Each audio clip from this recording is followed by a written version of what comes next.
আসসালামু আলাইকুম। আপনারা সবাই কেমন আছেন? আলহামদুলিল্লাহ, আমি ভালোই আছি। সকালে নামাজ পড়ে বারান্দা আসলাম, এসে শুনি পাখির ডাক। পাখির ডাক সবারই ভালো লাগে, আমার অনেক ভালোই লাগে। নীরবে পাখির ডাক শুনলাম। শুনেন, আপনারাও পাখির ডাক শুনেন।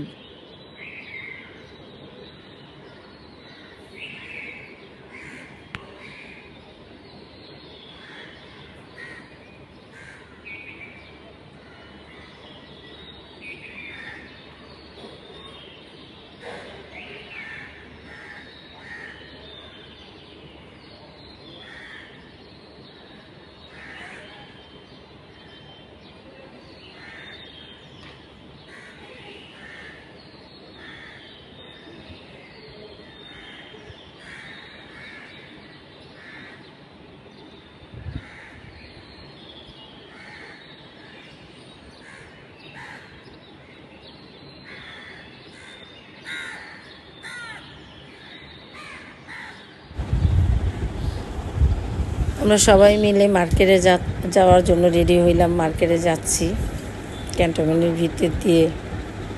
ঈদের উপলক্ষে অনেক সাজালো রাস্তা, এপার আর ওপার। দেখতে দেখতে গেলাম, ভালোই লাগলো। মেয়েরা সবাই বলতেছে চলো মার্কেট যাই, যে জুতা কেনার জন্য। যমুনায় গেলাম। যমুনায় যে এখানে ওই জায়গার থেকে মার্কেটে যে জুতা কিনবো। মার্কেটে নামার আগেই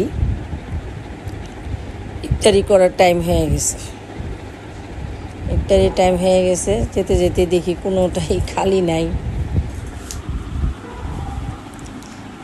যে আমাদের বাইরেই বসাইলো, ভিতরে কোনো জায়গা পাইনি, বাইরে বসাইছে। এই 10 মিনিট আগেই পৌঁছাইলাম। পৌঁছাতে আজান দিয়ে দিছে, অর্ডার দিল। ওরা করে মেয়ে, আপনারা আমার ভয়েস শুনলেই বুঝতে পারবেন অনেক ঠান্ডা লাগছে। এখান থেকে পানি খাওয়ার পরেই ঠান্ডা। আমি কোনোদিন ঠান্ডা পানি খাই না, খাওয়ার পর অনেক অসুস্থ হয়ে গেছে। যাক, যমুনায় যে ঘুরলাম, দেখলাম ব্যাগ কেনার জন্য। নাতির, বড় মেয়ের নাতি পাঞ্জাবি কিনবে, কাপড় কিনবে, শার্ট গেঞ্জি কিনবে। ওদের হয়ে গেছে। এখন আমার জুতা, মৌসুমের জুতা কেনার জন্য আমার নাতি চয়েস করলো। চয়েস করে এনে বলে দেখো ম্যাচিং। হ্যাঁ, নাতি এখানে ঢোকার আগে একজনকে জিজ্ঞেস করলো মহিলাদের জুতা কোথায়। এক লোক দেখে ওখানে। আমরা শুনে আবার হাসলাম। নাতিরা যত বুঝে যে জিনিসটা ওখান থেকে নিলে সুবিধা হবে, ওইভাবেই আমারে নিয়ে গেল। জুতা চয়েস করে ওই দিল ব্ল্যাক। ও ব্ল্যাক পরে আসছে, তো আমার জন্য ব্ল্যাক জুতো কিনে দেবে। এই যে পায়ে পরায় দিচ্ছে জুতা। কিনা শেষ। এখন হাঁটতেছে। এখন কিনা হবে বড় মেয়ের জুতা 3 পিস, ওটার জন্য আবার যাইতেছি কেনার জন্য। মার্কেটে আসতে আমাদের 12টা কি 1টা বেজে গেছে। এদিকে আসার পর 19 রোজাতে মার্কেট করলাম।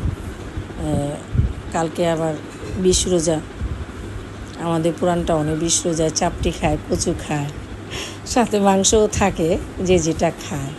আমার বড় মেয়ের অভ্যাস হয়ে গেছে, আব্বু না করতো, এখন তুমি একটু বানাও।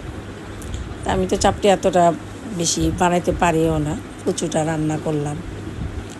কচু সকালে আনলো, কচু আনার পরে কচু বাগার দিলাম, কচু ভর্তা করলাম। দেখেন মার্কেট, দেখার কি আছে, দেখেন কিছু দেখে যদি আনন্দ পান আমার ছোট ভিডিও থেকে। অনেক আগেই দিতাম, কিন্তু দেরি হয়ে গেল। এই যে কচু আনলাম পরের দিন 20 রোজায়। 20 রোজায় কচুটারে সিদ্ধ দিয়ে বাগার দিব।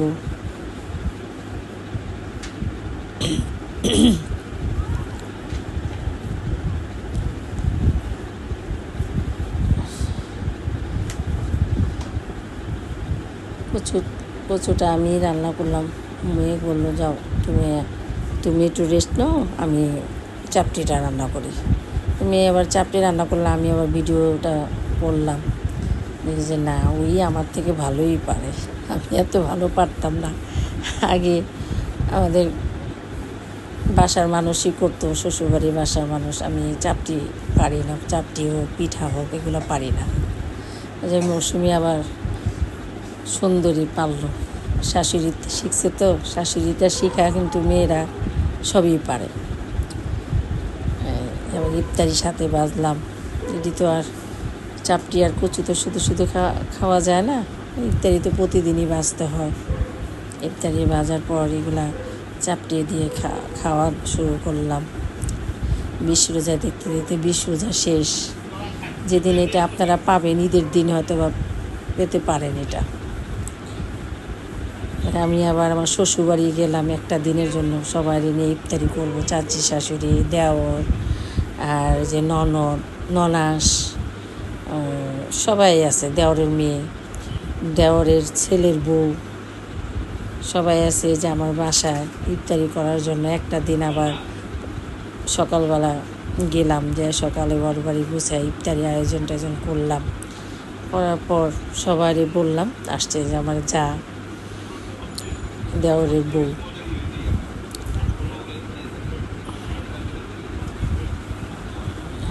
এটা আমার চাচাতো দেওর, মেজু চাচার ছেলে। এই কন্যারে হলো আমার বড় ননাস, এই যে দেওরের মেয়ে।